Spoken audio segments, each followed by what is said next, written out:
Hello friends, let me talk to you about how to write a critical appreciation any poem.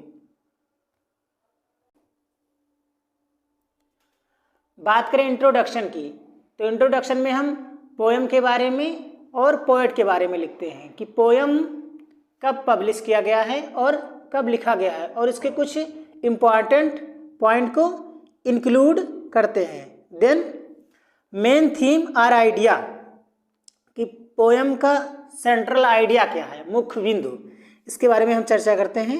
Then background और literary constant कि poem का background कैसा है और literary constant. उसके बाद में critical comments by another writer कि इस पोएम को पढ़ के जो अदर राइटर हैं उन्होंने क्या कमेंट किया है। अब कमेंट अच्छा भी हो सकता है और बुरा भी हो सकता है। उसके बाद में लैंग्वेज एंड स्टाइल कि पोएट ने जो लैंग्वेज यूज किया है वो फिगरेटिव लैंग्वेज है या नॉन फिगरेटिव लैंग्वेज है। स्टाइल की बात करें तो सिंपल है या कॉम्प्लेक्स है। ये सब पॉइंट्स इसमें इंक्लूड किया जाता है।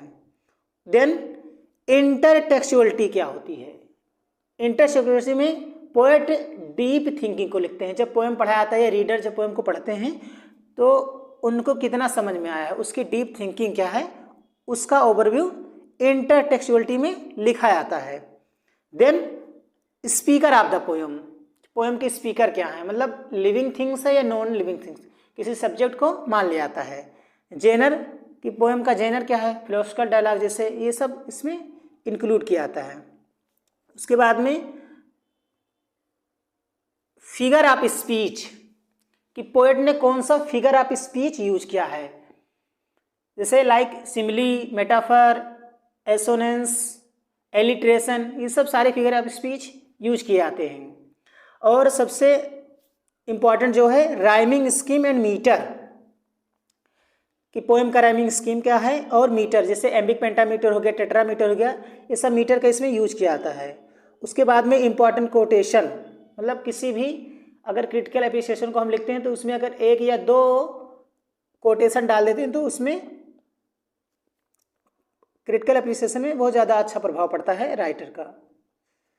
उसके बाद में why I like the poem कि पोएम को हम क्यों पसंद करते हैं।